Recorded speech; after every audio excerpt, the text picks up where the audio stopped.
Mind Your Farm Business on RealAgriculture.com is brought to you by RBC Royal Bank.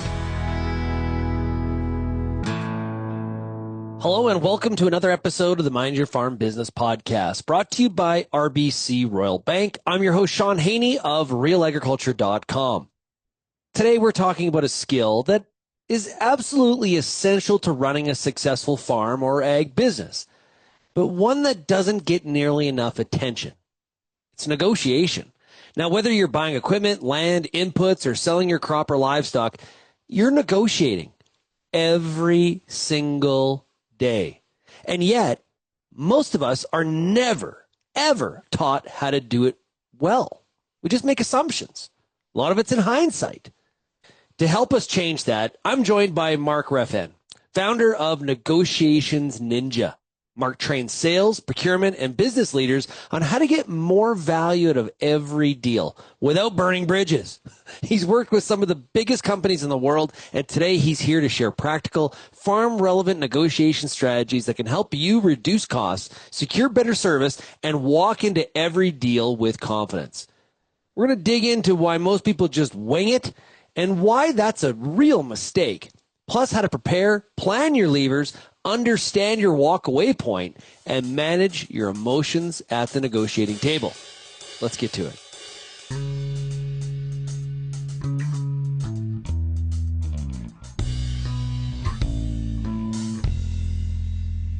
Mark, welcome to the Mind Your Farm Business podcast. Thanks so much for having me on, Shaun. I appreciate it. Yeah, so negotiating. This is something that we do every day in our business lives. In fact, I just got off a phone call where I was having to negotiate. Right. But even though we do it so often and so frequent, there's not a lot of like tutelage and courses and seminars on this. Why is that? Great question, man. We could take the conspiracy theory route and see what the education system is really designed for if you really wanted to. But no, I just think it's mainly a result of just lack of knowledge and lack of people who are able to teach it from a practical background. Look, there's a lot of university courses and knowledge out there, but it's not a part of the required curriculum for many degrees, diplomas, and certificates, which, when you think about it, is very, very odd, especially if you take anything related to business, sales, marketing, or anything like that, because you would assume that you would need to know how to do this. It's sort of one of those things where you're like, well, obviously I would need to learn how to negotiate. And yet here we are, a thriving business, because they don't do those things. So thankfully, they don't do it. We hope they continue not doing it so that we can continue to make a lot of money. So from your experience, what are the characteristics of a good negotiator? Characteristics of a good negotiator, when it comes down to personal characteristics, I would say your ability to be quiet, number one. Over talking generally gets you in a lot of trouble. Most people attribute sort of the slick sales tongue, being able to string a whole bunch of really great sentences together, learning how to inflect at certain points, as skills that a good negotiator has. And certainly those don't hurt unless you do it too much.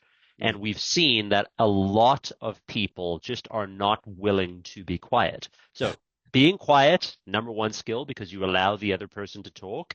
The other skills are your ability to plan well, because your planning is the thing that leads to great results in negotiations, and your ability to listen. I would say those are probably the top three characteristics that people should be looking to develop.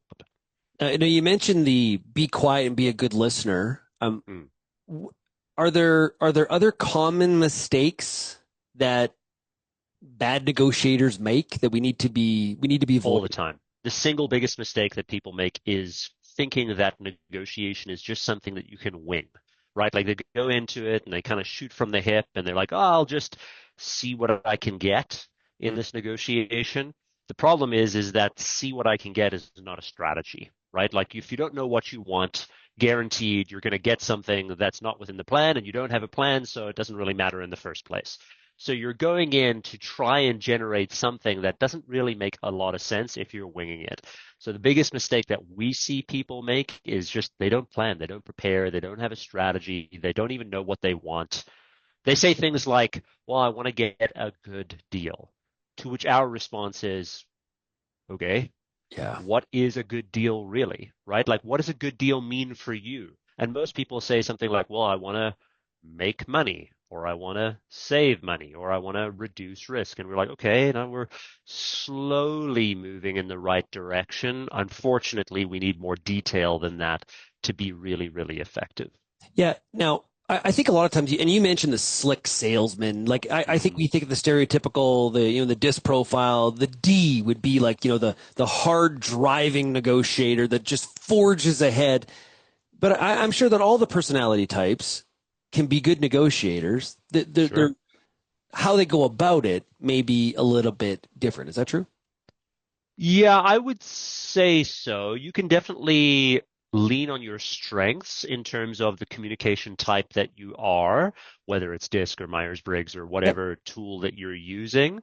That can give you a lot of ability. I would say that your negotiation skills should be seen as separate from your communication ability because it requires more planning and strategy. How you express those negotiation skills through the words that you use, and how you approach the negotiation, sure. I think that comes into your communication profile, but I would suggest that you can almost view them as two separate things because most of good negotiation comes to your planning and strategy. Now, you've mentioned cadence and words and inflection through a number of these answers. And I think that's a lot of times we think about negotiation, we think about, what's the ask or Yes.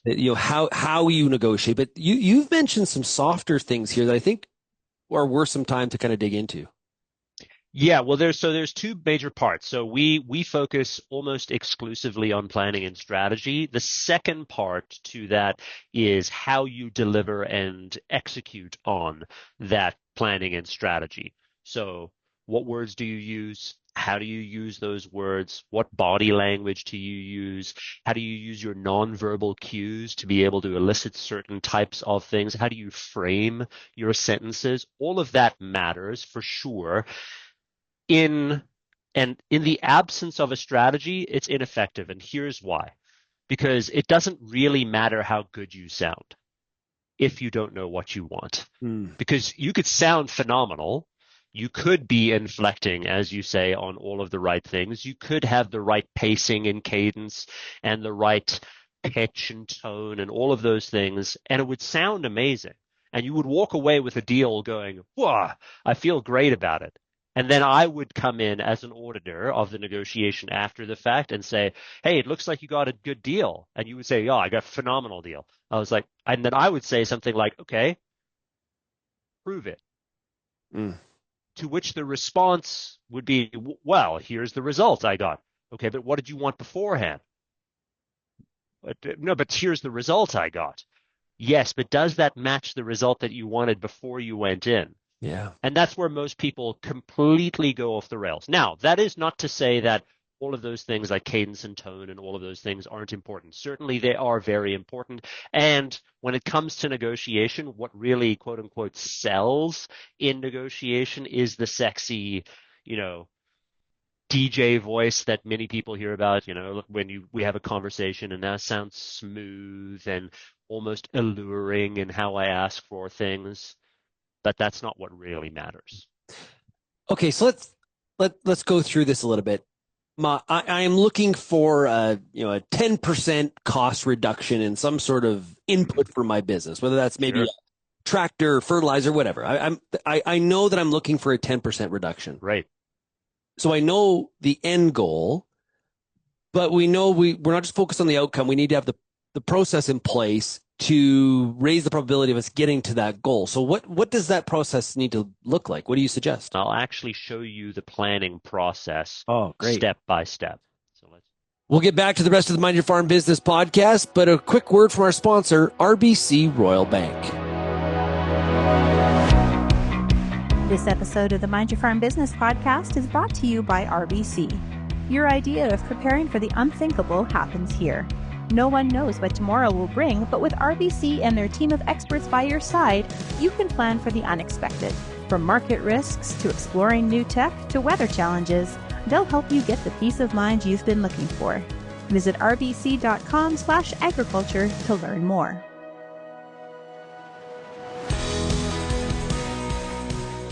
All right, let's do this. All right, so you said you wanted to have a 10% reduction in input cost on something, right?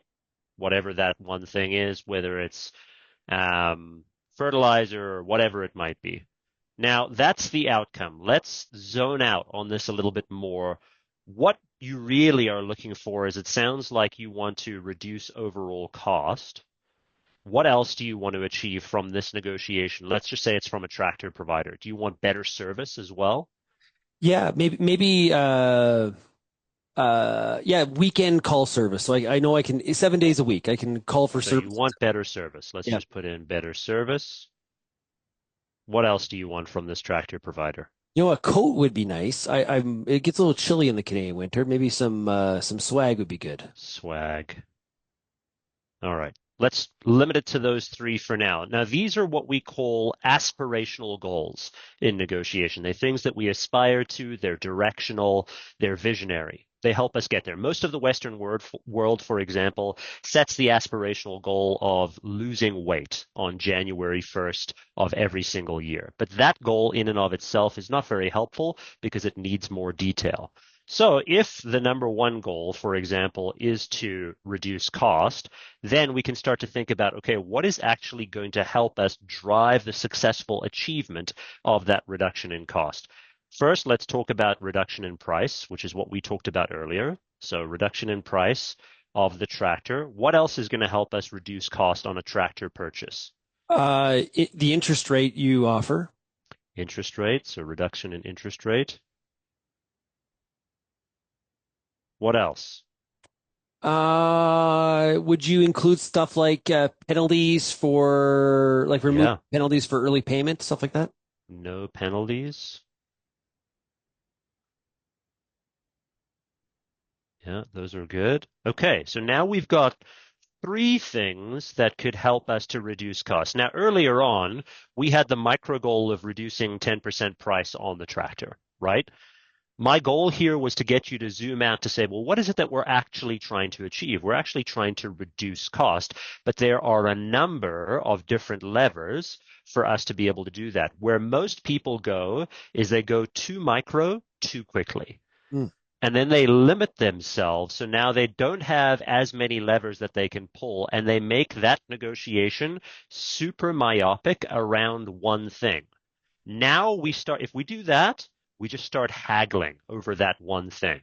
We don't want to haggle, we want to negotiate. So we have to have more levers that we can pull and trade on. And then when we start tying in additional things like service, let's say we have, 24/7 service line. Maybe there's a dedicated rep or service person, dedicated rep or service person that we speak to. Whatever it might be, maybe there's a few more things. Now we've got even more things that we can start negotiating on. Now, these things in and of themselves are not just, either we get them or we don't get them. They're not binary. So what we can do is we can actually take these and map these out. So we can say price over here, interest rate over here, penalties over here, et cetera, et cetera. We can have a worst acceptable outcome, a target outcome, and a best expected outcome for each of these. And each of these now has a range of acceptable outcomes that we can start negotiating. So not only can we negotiate based on one of the items at a time, now we can start trading between each of those outcomes. And so we can say, well, I want to maximize a reduction in price on the tractor, and I might be willing to give up a little bit on the interest rate to be able to maximize that reduction in price. This, for example, is what your dealership is doing to you all the time to be able to maximize their outputs. You should also be doing the same thing. And you can tie in service, and you can tie in swag, and whatever you want. The goal with this, of course, is to help you to become significantly more strategic in what it is you're doing. Because if you don't do do that, you're going to be stuck negotiating these onesie twosie things all the time, and you're going to ruin your negotiations because fundamentally you've been had in the negotiation when you start doing the, I just want 10% off. You've really missed the big picture of what negotiation can do for your business. I like that, going too much into the micro right away. Yeah, start a higher level up at first. Start thinking about, okay, well, what is it that I'm actually trying to achieve? And then once you've done that, you can start to think through, okay, how am I going to drill that down? What am I going to get to? What's actually going to be able to move the needle here? And let me work on that. Now, you may say to me, Mark, well, I actually only want to reduce price, to which I would say, okay, but there's probably other things that you could want. Yeah. And then the major pushback that I get from people whenever I say those things is they say things like, well, that's not achievable. To which my response is, have you asked? Right. Most people haven't. Most people just assume that it's not achievable. And then what ends up happening is that they don't get it because they've never asked in the first place, because they've also never known what to ask for. Well, and in our example that we just worked through, in this made up example, you can figure out, okay, listen, from in this dealership example, okay, you can only take that because of some internal floors and things like that. I know you can only take the tractor to that price. And I'll pay that price, which is not, in your head, you're thinking, well, it's not my 10% reduction. It's only like, 7.5. Okay, then you start to work on the service and those other components or structures so of the deal. Your response is going to be, look, I might be able to do your price on the tractor, Mr. or Miss Dealer. Yeah. If you can work on interest rate, no penalties, swag, better service. Which of these can you do? Well, we can move a little bit on interest rate and we can move a little bit on this and we can give you a ton of swag. Okay, great. I think we can probably get a deal done at that kind of level. Now, if you don't work on moving those levers, you're just stuck on price. Then there's nothing else to negotiate. There is no thing that you can start to trade on those deals. It becomes a very, very closed off deal. So a part of this is really not just understanding, what you want, but also thinking about the other side. What do they have to offer? What are all of the variables, the components of this arrangement that are negotiable? Yeah, exactly. And thinking not only from your perspective about the things that you're trying to achieve from the negotiation, but now doing the same exercise and putting their hat on for a moment before you even go into the deal and think, okay, well, if I was a dealer, what would I want? What does a dealer actually trying to achieve in this deal, in this negotiation, in this outcome? Maybe they just want me to refer them to my other buddies who are also looking for tractors at around the same time. Yeah. And if I can prove to them that I've made a referral to these other farmers, then perhaps I can get a better deal on my stuff. So maybe there's a deal there that you can work out. This is way more strategic than I think there's a lot of people that still work on the meet in the middle approach. I'm going to ask for X and hopefully I get Y. Yes, absolutely. And that's the myth that we're trying to bust essentially with a lot of negotiation. When people think of negotiation, they think of going on to Kijiji or Facebook Marketplace or Craigslist or wherever you find your used goods, lowballing whoever is on there and then trying to figure out what the middle actually looks like. But you're running a large B2B business that has many different complexities, that has many different levers. If you approach your negotiation the same way that you approach a Kijiji negotiation, it's probably not going to work out.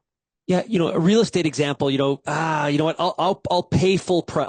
I'll pay asking price, but you're going to cover the closing charges. Like, that's another example. Right. Yeah, similar sort of idea. And there's way more to talk about in real estate as well, right? There's lots of different levers in terms of even like furniture that they would leave behind or whatever it might be. Yeah. There's a ton there that can be done. Yeah. We talked about your own personality and we talked about what you want, what the other side wants. I would think also understanding the behaviors, who you're dealing with, like Yeah, what kind of negotiation style turns them off, right? We right. have cultural differences too. We look at, Canada versus the US or versus Europe, or maybe you're negotiating a edible soybean contract in Japan or something. You need to understand what makes that person on the other side of that table tick a little bit. Yeah, absolutely. That's entirely true. Especially when it comes to cultural differences, we see big swings in differences when it comes to negotiating with people from other countries because how they approach the negotiation tactically may be completely different to how you approach the negotiation, and even how they think. Their whole worldview may be completely different as well. So very important to think of things from who they are and what they do. And there's really a couple of different levels here that you need to think about because the person that you're negotiating with is likely someone who is representing someone else, meaning they're representing a business. So you're not just negotiating with a person, you're also negotiating with the person who represents a business. So there's two levels. So you're negotiating with the business and you're negotiating with the person. So you got to think, what does the business want and what does the person want? The personal motivations of that person are going to be different than the business motivations of that business. For example, the person may really value validation and respect and praise from their peers or their boss or something like that, whereas the business doesn't necessarily care about that. They may just care about the profitability that they make on the deal or the co-marketing that they get on a deal or something like that. So you've got to think about it both from the business perspective and from the personal perspective. I had a mentor that taught me early in my business career about leverage. And Yes. that's something we haven't talked about yet in a negotiation is understanding and using leverage. Where does that all fit here? Leverage is super important. I think a lot of people get very confused by leverage because it feels like a complex topic. The number one area where most people get confused about leverage is they confuse power with leverage, and they're not the same thing. For Mm. example, we're seeing this live between many nations all over the world with a lot of geopolitical stuff. The power differences between each country are vast, right? For example, Canada just does not have the brute force power that the United States have. They just don't.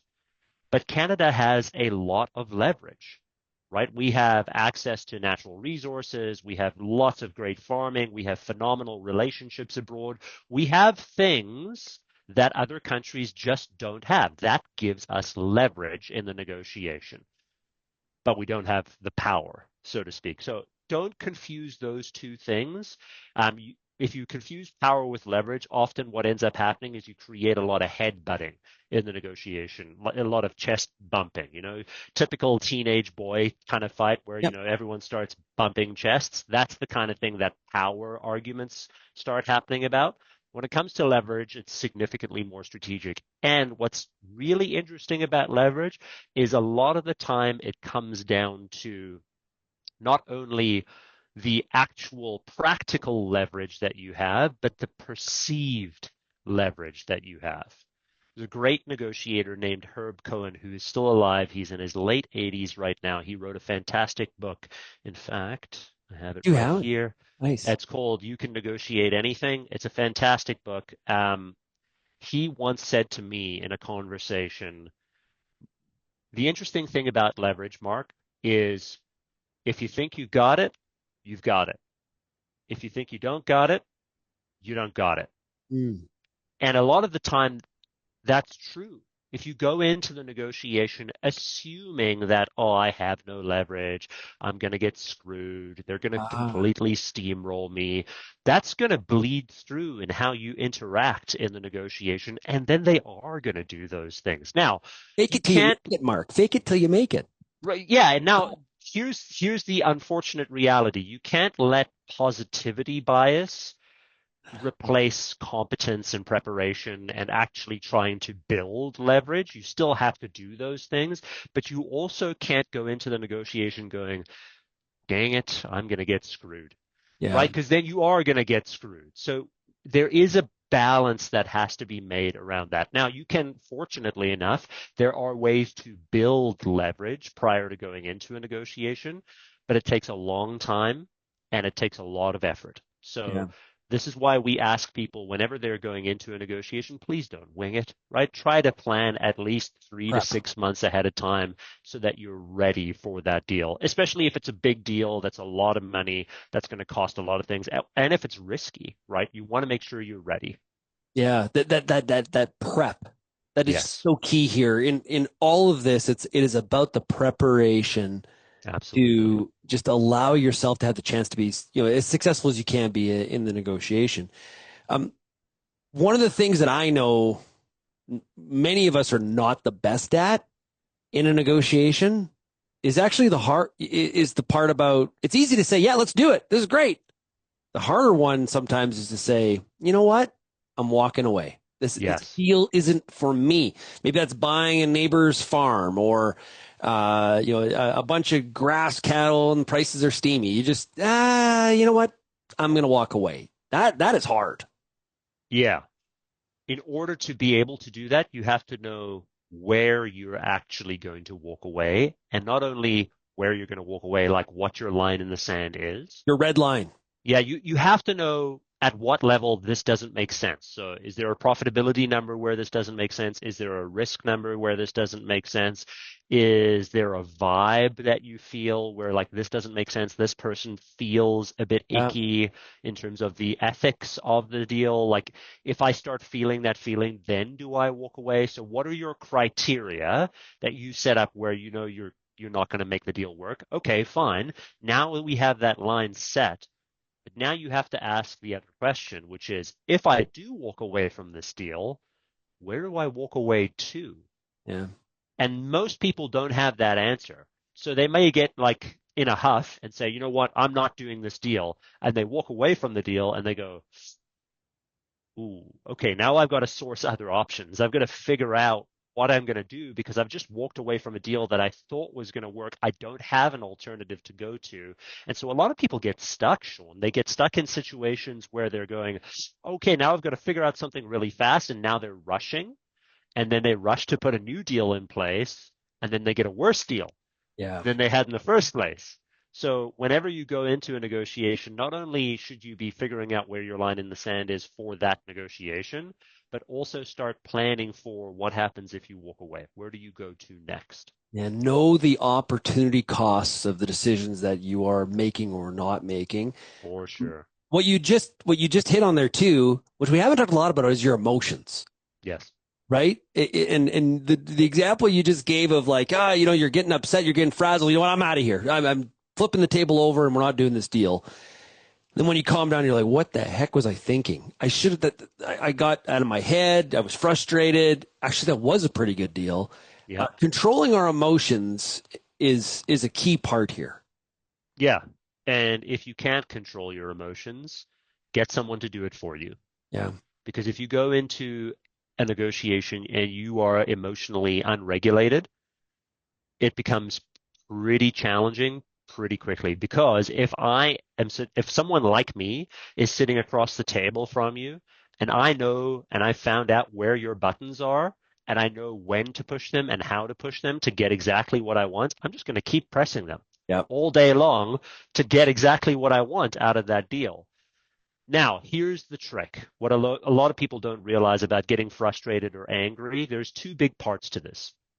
Number one is managing your own frustration and your own anger, and the other is managing the frustration and the anger of the other person. So let's talk about yourself for a second. If you're going to get frustrated and angry, it's better to just step away for a day, or an hour, or 15 minutes, or take a timeout, basically, is what I'm saying to you. Give yourself a timeout. Doesn't matter how long it is. Don't make it too long, obviously, but just take a moment to take a breather and then come back to the negotiation. And that's very simple to implement. All you have to do is tell the other person, hey, I just need to take a couple of minutes to be able to assess some numbers on my side or verify a couple of things or speak with this person. I'll get back to you in a day or so or 2 weeks from now or whatever it might be. Take that time to decompress, reevaluate your position, and then go back into the negotiation. That's totally okay. It's fine. There, But the there, other, let's go ahead. no, go ahead. Go ahead. if the other person is getting angry, your job's to try and de-escalate that situation as best you can. And that's really hard to do because for a lot of us, we're going to get into this sort of primal fight, flight, or freeze scenario when someone gets angry with us. Instead of doing that, I want you to try and do the opposite, right? And you sometimes see the negative effect of this when you go, if you ever go to the zoo and you go to like the gorilla enclosure or the chimpanzee enclosure, one gorilla hits the other gorilla, from behind, and the other gorilla turns around, has no idea what's going on, but because this gorilla hit me, I'm now going to react. And then they start fighting, and it almost becomes like an anger arms race, right? To see who can get the most angry, and then they end up beating the hell out of each other, and everyone's starting to scream and shout, and it's chaos and madness. We're just like that. Yeah. We're exactly like that. So instead of reacting, our job is to try and do the opposite to that situation, which is very hard to do in the moment, which is why the timeout is so important. But we're going to try and breathe through it, lean into the conversation, soften sort of the furrows of your brow, relax, get curious, and ask the counterparty, hey, it sounds like you're frustrated. What's going on? Help me to understand this. What's happening? Well, what about gamesmanship? Because some of this, there is that element too. Does that tend to be fruitful and helpful, or is it more of a distraction? Only if you know how to do it. Okay. Where a lot of people go off the rails is that they try something fancy and have no idea how to actually implement it, and also don't know how to pull it back if it doesn't work. Because sometimes even the pros will implement something where they think this idea, this gamesmanship idea is going to work. So they launch an emotional attack, or they prod in a certain area, or they act stupid in a certain arena, and they think, okay, let's see if this works. And then it goes wrong. But because they're pros and they do this all the time, they know how to walk it back, and they do this all the time, and they just run the same routines. So it's no big deal. Most of the folks that are doing like 1 or 2 or 3 negotiations a season, they're not doing it regularly enough to know what to do if something goes wrong. So please don't try any bluffing or, the classic like act stupid sort of idea, the Columbo approach, right? None of that. Don't do that. Just approach it in a straight up manner. You're going to get better results more consistently. Well, great stuff, Mark. I really, honestly, this has been incredibly fruitful for the audience. Thanks so much for joining us here today on the Mind Your Farm Business podcast. Thank you so much for having me, Shaun. If folks want to find out more about what we do, they can go to negotiations.ninja or find me on LinkedIn and connect with me there. That wraps up another valuable episode of the Mind Your Farm Business podcast. A big thank you to Mark Raffan of Negotiations Ninja for joining us today. Mark's key message: negotiation isn't about winging it or meeting in the middle. It's actually about planning, strategy, and knowing what levers you can trade to get the ideal outcome for yourself. Whether you're negotiating price, service, financing, maybe even some swag. Yeah, swag. It all starts with understanding what you want, what the other side wants, and being ready to walk away if it's not going to work out. He also reminded us that emotions can derail even the best laid out plans, and that controlling your reactions and reading the room can be just as important as the words that you actually speak. For more episodes of the Mind Your Farm Business podcast, visit mindyourfarmbusiness.com or wherever you get your podcasts. And thanks again to our sponsor, RBC Royal Bank, for supporting this series. If you got feedback or questions, maybe some thoughts, maybe some strategies that have worked for you, send me an email, shaney@realagriculture.com, or you can call the Real Ag Feedback line, 855-776-6147. Thanks for tuning in, and until next time, keep on minding your farm business.